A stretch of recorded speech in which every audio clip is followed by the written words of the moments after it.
سلام همراهان عزیز، اومدیم پیاده روی. امروز یه بارون سیلاسایی اومد نزدیکای ظهر. شدتش اونقدر بالا بود که از پنجره های بالکن میزد توی بالکن، با اینکه پنجره ها بسته بودیم ولی خب بعد از اون هوا بسیار مطبوع زیبا شد. ما هم اومدیم پیاده روی، از خونه زدیم بیرون. الان هم از طرف کوچه شرایطون داریم میریم به سمت باتری پارک.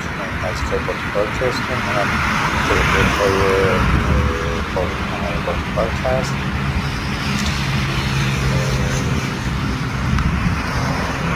از روزی که ما اومدیم سامسون 4 سالی هست، یکی دو بار همچنین بارون سیلاسایی اومده که در عرض مثلا 3-4 دقیقه با شدت بارون بوده. امروز هم از همان روزا بود. امیدوارم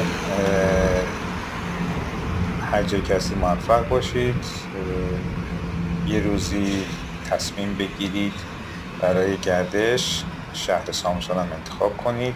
شهری بسیار زیبا، آب و هوایی بسیار عالی، نه سرده نه گرمه، تابستون عالی، زمستون معتدل، معمولا هیچ وقت زیر 0 درجه نمیشه، استثناء شاید باشه. گرمای تابستونش هم معمولا دیگه بالای 32-33 نمیشه، خیلی کم اتفاق میفته، کمتر از اون بشه و عالی.